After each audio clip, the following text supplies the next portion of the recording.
it's going well. Yeah, really well, mate, to be honest. Yeah, it's good. It's definitely see future ahead of that. We've definitely... What's it been like with other women where you've said, like, that's not been the right one for me? Mate, they're all fucking nuts. They're all fucking taxing you. Absolutely taxing it. What do you normally go for? Do you know what it is, mate? I don't really normally... I don't really pursue. It normally just sort of falls into place. How I find it normally. But I don't really know. I think it's just more of a fact that, I don't know, it just sort of comes. That sounds a bit fucking big-headed to me. No. Comes to me, so I don't really look for a specific type. I look for qualities, as in like personality qualities, sort of caring. That's what I'm sort of going for now, more girlfriend material. So I'm looking for that rather than just going out, having a good time with a girl. You know, there's two different types of people that sort of... Do you reckon, if you don't mind me asking, do you reckon you sort of met people or it doesn't have to be girls, but like, do you reckon you met sometimes the wrong type of girl when you were out? Oh, all the time, mate, definitely, without a doubt. And I think this is what's beautiful about this girl, because I've built that bond sober. Yeah. So, as we spoke about before, I've been 4 months sober now. Yeah. So I've been creating, whereas before I was always, if I was going on a date, I'd go out and drink, always. So that'd all be evolved around drinking, not heavily or whatever, but it'd always be around drinking. Yeah. Whether it be, we'll go for a few cocktails, go to a bar, go for a bit of food, after go out and go back to either mine or hers, drinking. It'll all be evolved around drink. Yeah. Everything. Yeah. So whereas now, since being sober, I've actually created, it's more meaningful, do you know what I mean? So I've created that without the alcohol there. Do you think that was like a confidence thing, or do you think that was something just because you thought that maybe it would make like your evening better? Or I don't know what it is, mate. I've been brought up around alcohol, so to me it's just normal. It doesn't. I've always had confidence, so I've never struggled with confidence in my life, even from a young age. But it's more so, I think, just what else you do? Do you know what I mean? Yeah, that's the immediate go-to. Yeah, when you're going to go out, have fun, maybe meet up with someone. You know, that's how I did feel. Whereas now, my whole outlook on everything's completely changed now since going through this sort of sober journey. Yeah. Whereas what I thought was a good time before, now I couldn't think of anything worse. No, yeah. So it's just it's almost like just a massive... It's a different... Oh, mate, game changer. Yeah. So, brilliant. All right, man. So let's get on with the first question, yeah? Let's go. So, first question. Yeah. I believe you had some issues with your cancer. Yeah. Obviously, when you were a young man. And if you don't mind sort of talking about that journey and everything, and basically how did you overcome any certain obstacles that were sort of put in your way because of that disease? And did it help you grow a certain mindset towards your sort of health and fitness before the treatment and after the treatment, and then continuing? Because I know that you ran a marathon as well, didn't you? You trained for a marathon after that period of time. Was it the Great North Run, or was it Manchester? London Marathon, mate. Was it London Marathon? It's been 9 months of finishing chemotherapy. That was So could you sort of create like a picture of that? Like, you know, how did it start and what did you feel like, and going from there and sort of relating it back to how you came out of that and then got to the point where you did run the London Marathon? Yeah, so how it all sort of started really is so how the whole cancer came about. I started feeling ill for about a year previously to getting diagnosed. Yeah. I kept going to and from the doctors, saying to them, look, I feel ill, like something's not right with me. Yeah. And they said to me, pretty much kept telling me to go away, mate, saying that you're a hypochondriac, back again. I'm like, look, I just kept going, something's wrong with me, like, just throwing antibiotics at me, saying, oh, it's a cold, it might be a viral infection or something like that, a virus is going around. Yeah. And I kept going again for a year, and then I finally found like I kept just getting these really bad headaches, mate, really bad headaches, and I started having night sweats. Wow. And then where I'm a tree surgeon, that's what I do as a trade, I found like a little lump underneath my armpit. Yeah. And as I was using a chainsaw, it started getting gradually bigger. I thought, blimey. So I went back to the doctors again. I said, look, this is what I found. Yeah. Found a lump there. They looked at it and said, I get it. It's your lymph nodes. It's swollen up because you're not feeling well. Yeah. Go away, come back in a month. If it's not got better, we'll have a look at it. Mm. So this is a year down the line, mate. Bloody hell. Having cancer that whole time. Yeah. And anyway, cut a long story short with that, it ended up being stage 3 advanced Hodgkin's lymphoma, which is a blood cancer. Yeah. Which is it's a cancer of the lymph node. So it's it was just before it went into my organs actually. So wow. Jesus. So just before stage 4. Yeah. So anyway, that started treatment there. So once I went for a ultrasound when they finally started like taking notice. Yeah. Went for that ultrasound and they looked at the ultrasound and they went, blimey, mate, you've got to go to the doctors today, right? And we'll order a biopsy, get a biopsy sorted out, and also a PET scan. So I went for the biopsy within a couple of days. And then from there, I had a PET scan. So I was awaiting the biopsy results, but the PET scans went bang. Yeah. And they went, right, okay, this is what it is. Yeah. So started treatment within a week after that PET scan. So the doctors, it weren't great, to be fair. Do you know what I mean? Because we're young, I was young at the time. They said, oh, he's too young, you're too young. As soon as he got into the hospital's hands, they were brilliant, mate. Couldn't fault them one bit. How did you feel with the, not to go too far down into like treatment and stuff, but because they had missed it obviously for quite a long time and they hadn't really done due diligence towards kind of at least getting a second opinion, taking you to that next stage where you need to sort of be examined, scanned. There could be a possibility that there's something there more than just what good are antibiotics sort of thing. Yeah. How did you feel at that time? It's easily missed, or did you feel that you were a little bit sort of could have had a little bit more attention put your way? Or do you think it was just the pure fact that you're a nice, healthy young man, that seems okay, but you're just complaining, but you're ill, you're unwell? Do you think there was a sort of a misunderstanding? I think like the build up to it, totally get it, right? So you might just be ill, this and that. So for the year sort of leading up to it, they're never going to think, it's going to be cancer. Yeah. But I think at the point where it got to where I found the lump underneath my armpit, that's when it should have been questions raised, you know what I mean, quicker. Yeah. And I think so. Yeah, it is what it is. It was what it was. I'm still here now. Yeah. Do you know what I mean? So I did feel, at the time I weren't feeling that actually. It was only probably years after where I thought actually they could have, because I've lost 3 friends now due to that same mistake. And did you meet them through? Yeah. Did you meet them through that journey? Yeah. So when we all got diagnosed, I was 24 at the time. Yeah. And there's a charity called Click Sergeant, which I've worked closely with, who I ran the London Marathon for. And we sort of created the first group in Great Britain that connected as a whole group. So when you're going through treatment, we all sort of formed a friendship group. So rather than us all going through it on our own, we created like a group. We was all going through it at the same time. You see. So and that group was a very, very strong group, and that is the best one. It was the original one and the best one has ever been. Really? Through that charity, yeah. And how does that group stay alive? Is it online? Is it like is it meetings or? Yeah, sorry to interrupt you. Yeah, meeting up. So 3 of them sadly passed away now.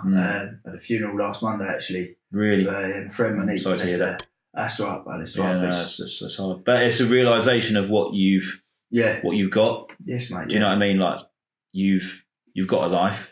Yeah, exactly. And it's so precious, isn't it? It's like really fragile. Yeah. Just amazing that, it happens to people who are so young, because you're kind of almost, even I would be fooled, because you're sort of really healthy guy, in great shape now, you've been looking after your diet and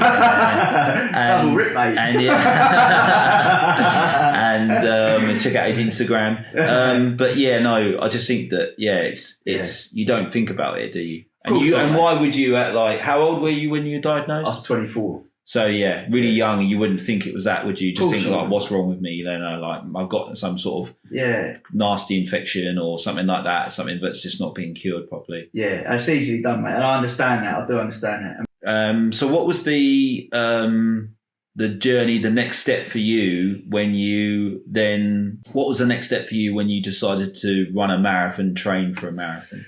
So the next step was, I was going through my treatment, right? And I thought, there's no way I'm going to let this kill me, right? No way. And they said to me, and 2 other lads that are having the chemotherapy, same cancer at the same time as me, right next to each other in the suite. And they said to us, your fitness is going to be ruined for like the next 2 years, so to speak, yeah? And theirs was, but mine wasn't. So, because I had in my head, I said, there's no way I said, this ain't going to kill me. Yeah. I said, because if it does, it's going to ruin my mum's life. I said, I'm not having that. So anyway, I spent 5 days in bed after chemo, right? I'll be getting drip fed water without realising it. Mum keeping me alive. I'll just be comatose, right? That's what it did to me. And after that, I'd spring back to life, go bang. But wow, I thought, right, let's go gym, Mum. Yeah. And we went to the gym at the Mica in Mersey. Yeah. Walked in there, mate. The old Mica. I had no hair, put my old little farmer's cap on, bub. Yeah. Started doing some dumbbell code. I just went in there just for the mindset, and I thought, do you know what? I'm going to run a marathon within 9 months of beating this. Yeah. Right. And I had it in my head. I've applied for the marathon. Was already liaised with this charity. So I want to run it for you, raise some money for you. Yeah. For what like a great thing they've done for us. Yeah. And what they're still doing actively for people around the world, around the country, sorry. Yeah. And anyway, so I thought I did that. Went out to Thailand straight away after I finished my chemo. So I still only started getting my curly hair back at the time. It's curly. Yeah. And then I started training with professional athletes, professional fighters. And I was smashing them in the fitness test, mate. Really? Fitness test in 43-degree heat. Yeah. I was out there fighting proper fighters, mate. Yeah. And then I running every day, 10K in the morning, 5K in the evening, training for the marathon when I was out there. Yeah. Come back, fit as a fiddle, went to a park run, little 5K run, beat that. I'm first place. I was like, easy, light work. Anyway, then I ran the marathon. Yeah. Put the work in, trained hard. Yeah, because we did some treatment together, didn't we? Yes, mate. Yeah, we did some treatment together, yeah. Yeah. So I do remember that, but I don't think I had a realisation of what you'd been through, to be honest with you. Yeah. I knew that you had cancer because you had told me at the time. Yeah. But I don't think I really realised, I don't think I knew you as well as I know you now. Yeah. Do you see what I mean? Yeah. You don't want to pry into someone's business, especially when you're a therapist and you're a physio and you're trying to just you're trying to treat one specific thing, which is like a niggle in your knee or like tight quads or whatever. Yeah. You don't want to kind of go into it too much just in case it's a bit too bit raw, yeah. Yeah, a bit too raw. Yeah, that's fair enough, mate, yeah. So after you ran the London Marathon, what did that feel like, first of all?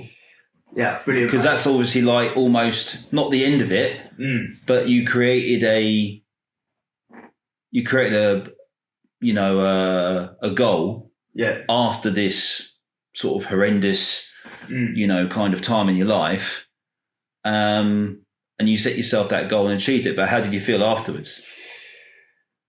Do you know what? It was amazing. The experience was amazing, but the feeling I had afterwards, it was almost like, fuck, what now? To be fair, to be honest, I thought like, without having a goal, I started slipping back into sort of like, I didn't then, but it felt like I was so into my fitness, and it changed my perspective about everything, what I'm putting into my body, what I'm not putting into my body, etc., etc. So I was just smashing it. I kept seeing you at the gym actually. Yeah. So I was just training, well into my Muay Thai, doing all that sort of training, and then. Yeah, it was almost like what now? Because after you finish your treatment and that, you're in this bubble. Well, that's the only way I can describe it. You're in a bubble, like protection bubble, and then all of a sudden you're like bang, back out there into the world now. Yeah, and that's gone. You think, oh, right, blimey, back to reality now. Yeah. And you've still got all of that trauma, that exercise and that training and that motivation and that goal was giving me an escape from, and almost sort of hid it and lied to myself for so long, like, it didn't happen. Do you know what I mean? And I didn't deal with it. Yeah. And that's what caught up with me later on in life, which we've spoken about recently with alcohol and all that sort of stuff. Yeah. Looking back now, I think like going through all of that and then going back to that, but it's traumatic. And actually, I've met somebody, a lady. I won't mention her name, but she had the same cancer as me. She reached out to me. I had a lot of people reach out to me all over the like not the world, but all over the country and stuff like that. They heard my story through media, TV, etc., etc. Yeah. They reached out to me, people they've either got cancer themselves or their families have, etc., etc. And this girl did, that I've met recently, and she actually she struggles with alcohol as well. And I met her, something I go to every Thursday evening now. And she was saying the same thing, the trauma of that not dealing with it straight away afterwards. And it quite hurt. And she went through the same process and situation I did with alcohol, just trying to numb that feeling. It makes you feel selfish in a way. Because you think, hey, I've just got through that.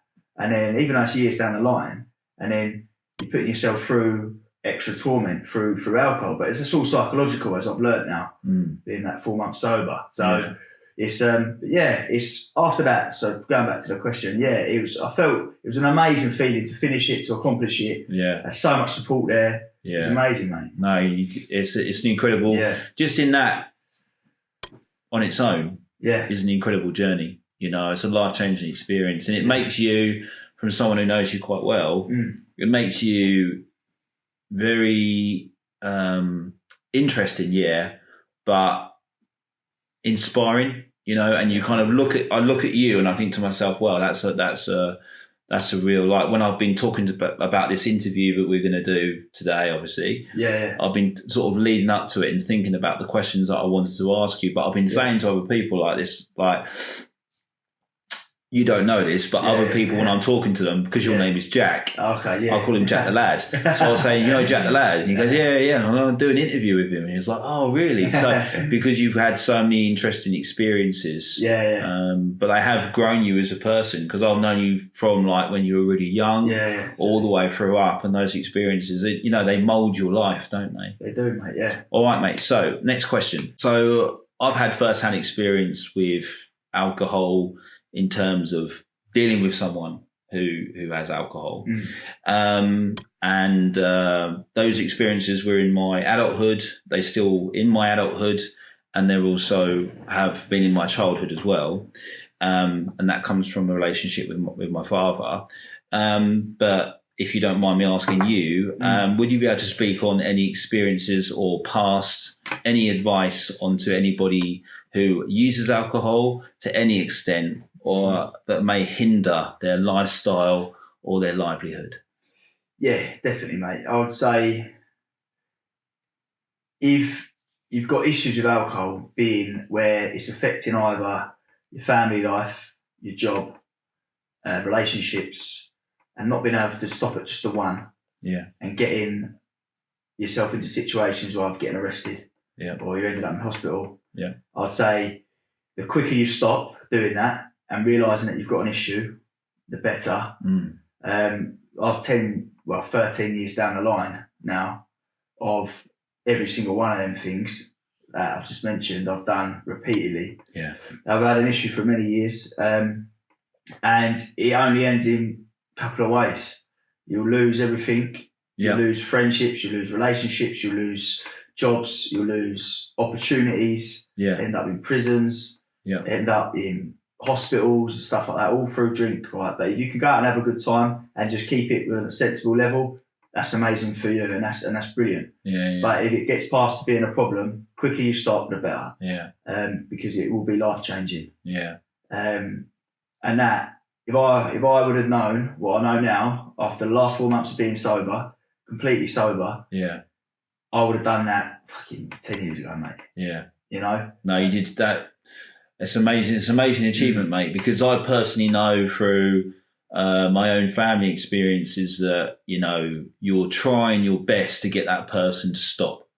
And when they give you a little bit of light, like they start eating better, they start doing something for themselves again, and it's not as, you know, it comes across as very selfish acts that when they're drinking, it's just like the worst thing. You've got this glimmer of hope from them, you know, and they want to try and do better for themselves, and you completely support that. You're completely behind them, you know, 110%, and then they go back, and then you're like, here we go again, you know, back onto it.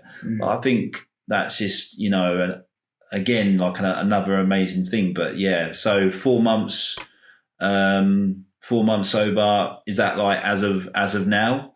So that would have been just over 4 months, 1 week, actually. And has that then helped you kickstart your journey into like your personal health, fitness? Did that help? Because I know you were trying to do it for a long time, because when we were meeting before for our sports therapy sessions, you were always like one of your main focuses in your mind was your health and your fitness and your aesthetic look. Let's be honest. I'm the same. I want my aesthetic look to look as good as how I feel up here. I want my body to look and feel as well. And that was something I always noticed about you, is you're always saying, I want to do this, I want to do that, I want to do the other. Once you quit that alcohol, sort of knocked it on the head, do you think it was a lot easier to kind of then tackle that dream or that ambition to want to be in that physical state? 1,000,000%, mate. Like I was just stuck in a never-ending spiral of what I wanted, what I was capable of, but just that loop with all the stresses of work, business, everything like that. Whereas now they're all excuses, really. Now I know, I was using them as an excuse to drink. Yeah. Right. And I was just using it as an advice. Like, I ain't gonna drink tonight. I get home from work, hard day, go back, do my admin, and I think, I just go get four cans and stuff like that. And then it spiraled on from there. And it's done that for last 2 years. But whereas now, I forgot the question. Yes, no, I remember. Do you know what? Yes, it did. It's kick-started that because I'm not focusing on that now. Yeah. I'm focusing on what I actually want, and I've been able to focus on my diet. My diet's pristine. Yeah. I have one cheat meal a week. I keep everything meticulously, mate. So, like, I know you explained it earlier, but go over it again. Tell everyone what you have, basically, because it gives people an insight as to not necessarily stopping drinking or stopping a substance or stopping something that's kind of poisoning you from the inside, and it's reflecting outwards, isn't it? Because it reflects in your attitude towards life, your attitude towards yourself, your attitude towards your relationships, your family, and your job. Yeah. So talk about the food as well. Talk about like what you're doing now. So the food itself, again, I think when you're eating healthy, that just makes you feel 10 times better anyway. And that's even if you're drinking alcohol, even that's going to help you feel better. But you take both of them, take the alcohol away plus the good food, amazing. So I wake up in the morning.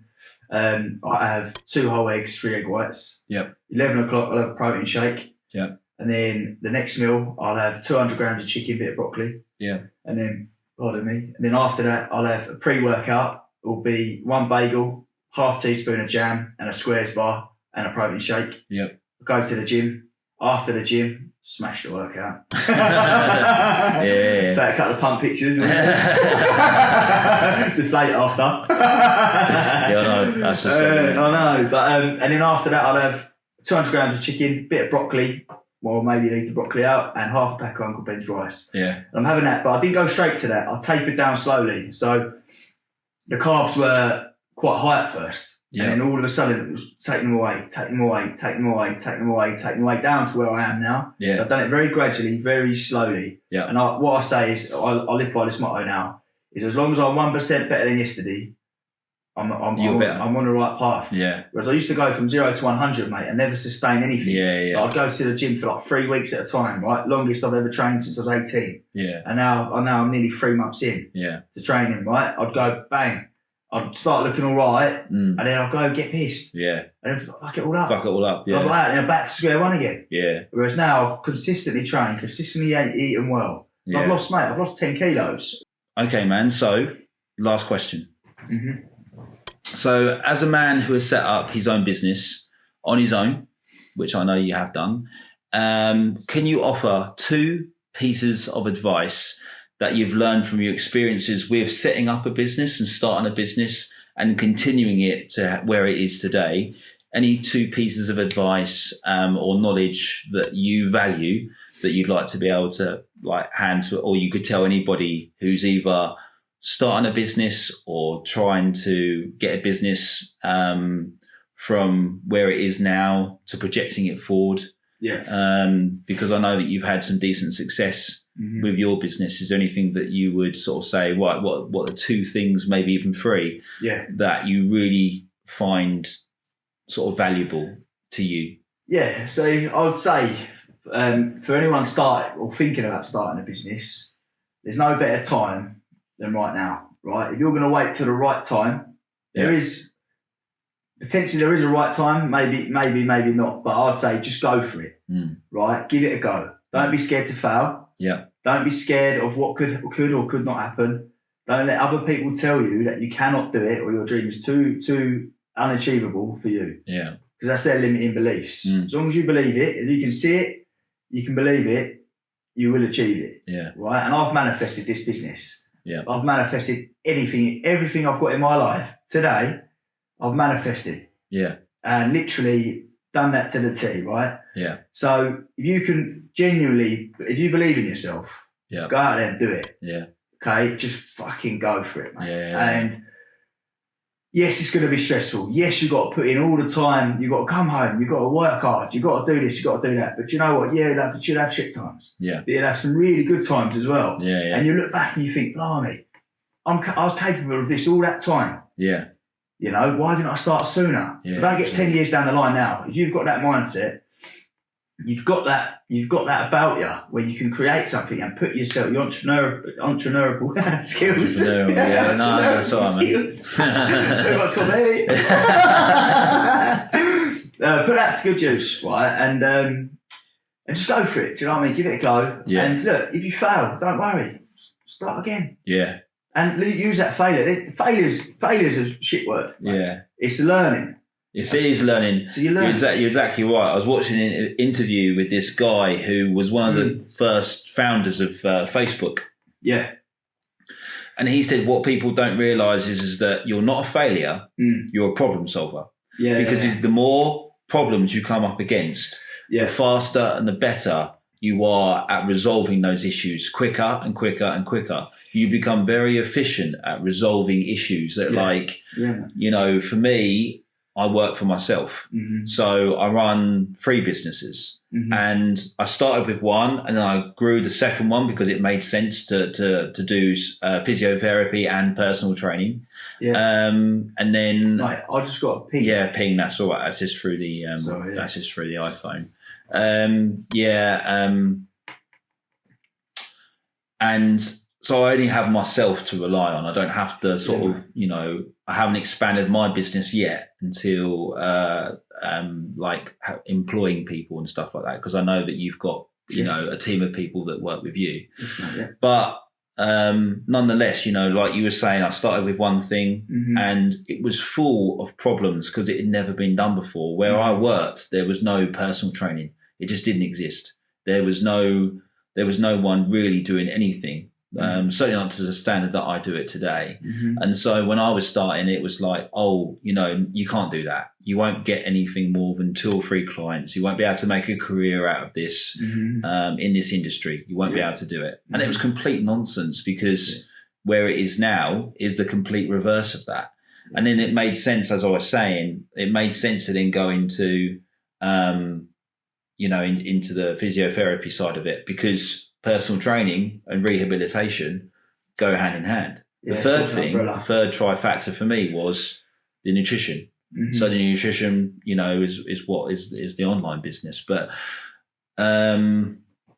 yeah, you're completely right. You've just got to keep trying. But like I was sort of anchoring on the back of what you were saying, is that you do become this very good problem solver. And I think in a way, it makes you a lot calmer. Yes, mate. Yeah, it makes you a lot more like calmer up here, because you just become better and better and better at resolving those issues. When I was like 22, you know, and you gave me a problem, I sort of freak out. Do you know what I mean? I sort of flip out and be like, bloody hell, you know, and make a big deal about it.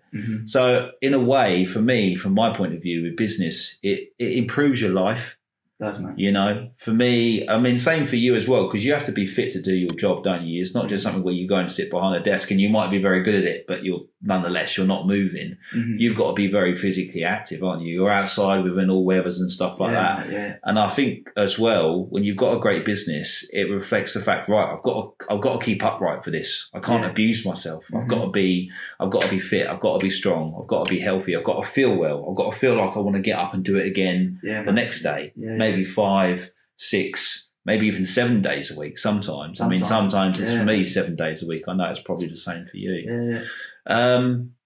Second piece of advice, anything that you would Anything you become? Second piece of advice, yeah, mate, definitely. I'd say make sure you've got a good, like, if you're going solo, then you're not going to have a team. But if you've got somewhere where you've got a team around you, you've got to lead by example, okay? You can't go out there and expect people to do something you're not willing to do yourself, right? So that's one way to gain respect in a workforce that I've found personally myself. Yeah.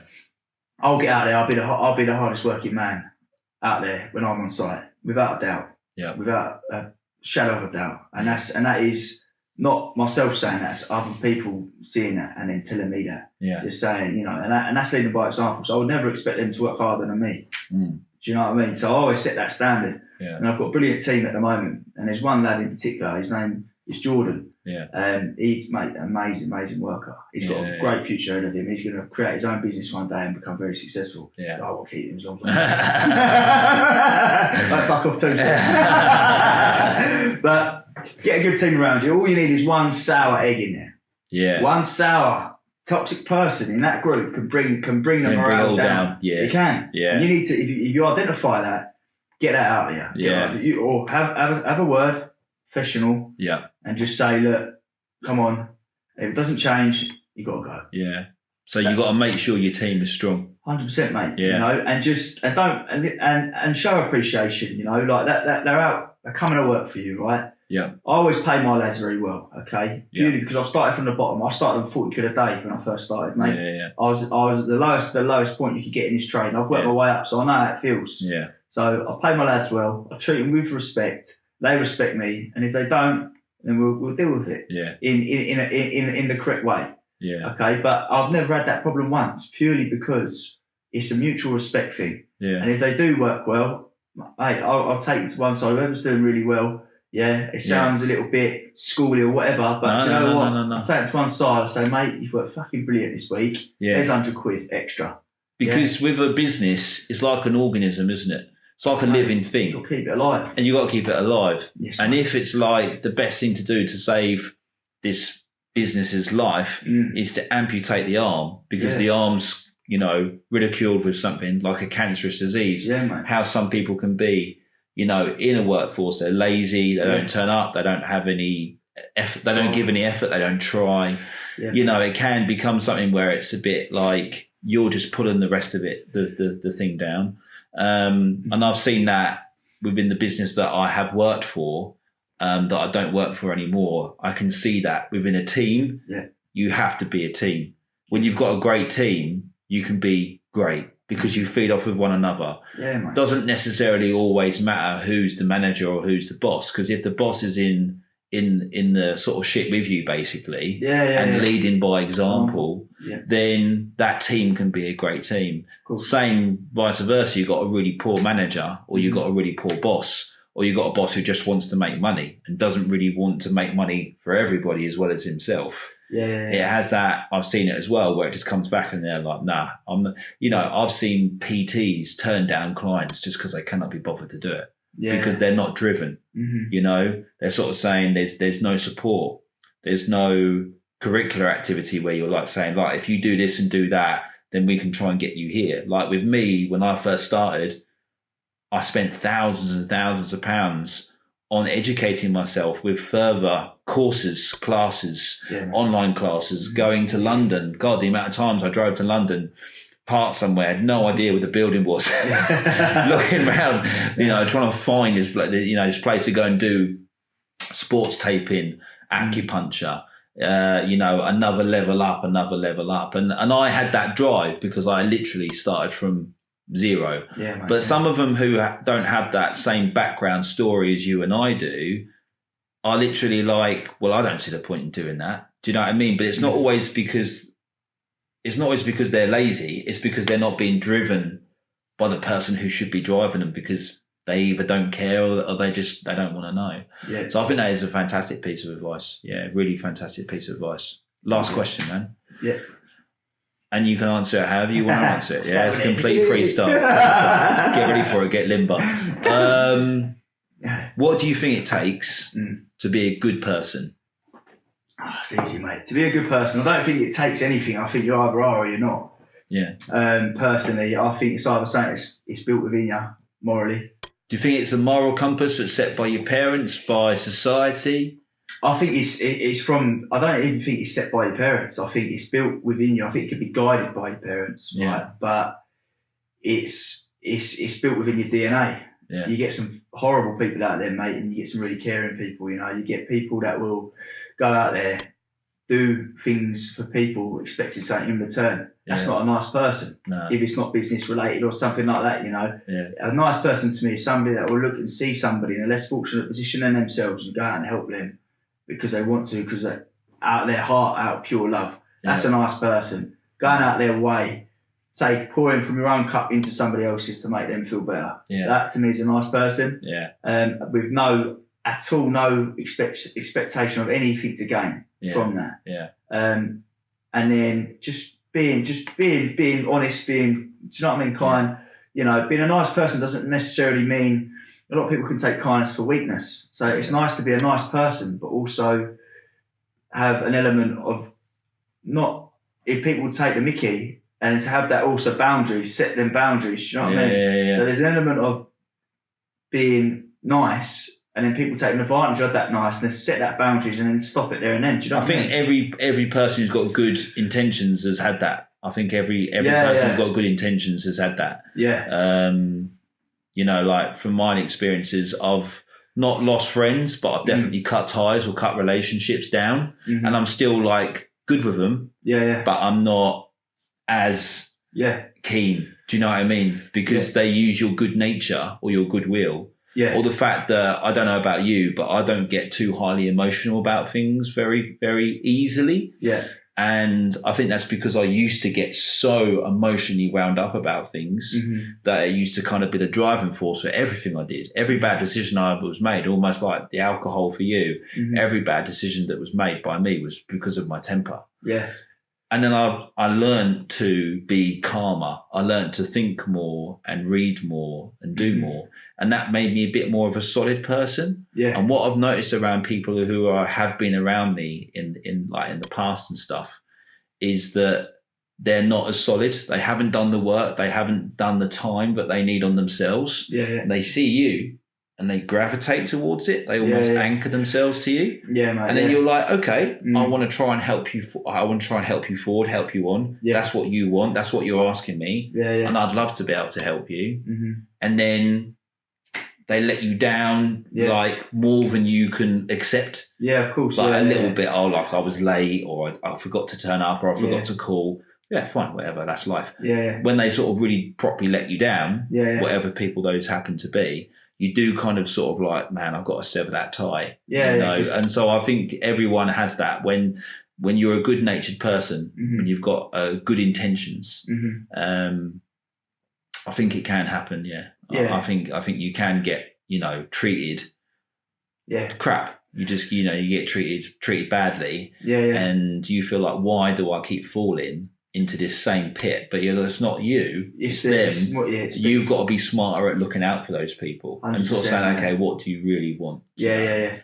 100% agree, mate. Like, I think as well, I think being a good person will never go out of fashion, I think, but you can be always, sometimes you can be a good person to the wrong people, and they are then people that take you for granted, but they're just not your people. Yeah.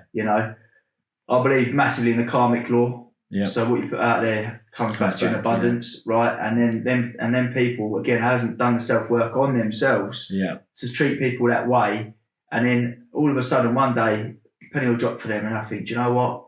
I can have a good person there. Yeah. And they will look back on it, and they will learn their lessons eventually, however long karma takes to take its toll. Yeah. And that, I believe in it, mate, wholeheartedly. Yeah. And it's just one of them things. So I used to think that way. I used to think, no, like every time I'm that nice person, like when I was younger as well, I used to think, oh, what's the point? Like I'm happier when I'm just not caring. Yeah. But that's not me. No. As a person, and and it's just realising the people, like you said, who to be like that way too. Don't get me wrong, mate. Like last night, I went out for a bit of dinner, and I can't walk past people in the street, mate, especially now. Like I have to go and help them. I can't help it. Yeah. I said, I'll go and I said, like, he had a place to stay, but I said, I'll put you in a hotel for like a few nights, mate. Crazy, he's gonna die. Yeah. Do you know what I mean? Yeah. Helped him out. Yeah. Give them some money, etc., etc. But see, that to me comes naturally, right? Yeah. But whereas, do you know what really annoys me? People are out there getting pissed, right? It's not about that. If people are going out there spending money on things, rightly so, good for them. Yeah. But walking past that man, not even looking at him. Yeah. Not looking at him. Yeah. And I'm thinking, where's the humanity Yeah. in that? Yeah. And I think that is awful. Yeah. It's minus 6 degrees, mate. Yeah. And they're walking past them like it don't exist. Yeah. It's because it's so commonplace. It's commonplace in every town and every city you go to. You see homeless men and women. And because they are in that condition, I think it's something twisted in our human nature where we don't want to get involved because we know it's going to tax us. But actually, if you just allow that little bit of taxation, and what I mean by that is not getting emotionally involved, but just showing that you do care, that does take energy. It takes a certain type of energy to do that. And you might even say, I parted with some money with this person. I've never met him before. It's a silly thing to say, and I don't know why it's come to mind, and maybe it's not really that relevant, but when people have come up to me and gone, have you got a quid, mate? It's been like, have the quid. Exactly. I don't care. It's a quid. You know, sometimes I don't have it on me because I carry my mobile around and do all my, but it's one of those things that just like, just have it. Fucking hell, if you need it. And it's just, I don't want him to go and use that money to abuse himself, but I don't think he's going to be able to abuse himself much on a quid. No, exactly. Hopefully he does get the bus home, like he said, or just needs it for a little bit of thing, a little bit of food. But I think that's a fantastic way to be, mate. I think it's a really good way to be. Have your eyes open rather than closed. Yeah, because that can happen to any of us. You never know what's around the corner, mate. You just don't know. You know what I mean? And that interaction I had with that bloke last night, he looked at me, right, and my mum was in the van, so I got out of the van and said, where I was parked, I don't know if you know where the area is, It was right in front of the van. And then my mum was in, I just got out. I was like, what are you doing? And then he just started saying, I've got a place to stay. He said, you're like, his face, it was almost like he couldn't believe someone would do that. But I just can't believe people. Not everyone's doing that, but it's just different, isn't it? People, like you say, some people got the blinkers on and just walk. I think they do. It's easier. It's easier. It's easier. It's the Good Samaritan, isn't it? It's the same story. The Good Samaritan. People walk past, ignore, but actually, some people get off their horse or get off their donkey or whatever, get out of their van, actually help someone. It's a nice thing. Hopefully people, watching this will do the same thing. Help them, help people. Spare a few quid, especially at Christmas. Plus it's so bloody cold. All right, man. I feel like that's pretty much it. Thanks for having me, mate. I appreciate it. It's been absolutely amazing. Top man, thank you. Thank you. Cheers. Cheers, man. Thank you very much, mate. See ya. Nice one.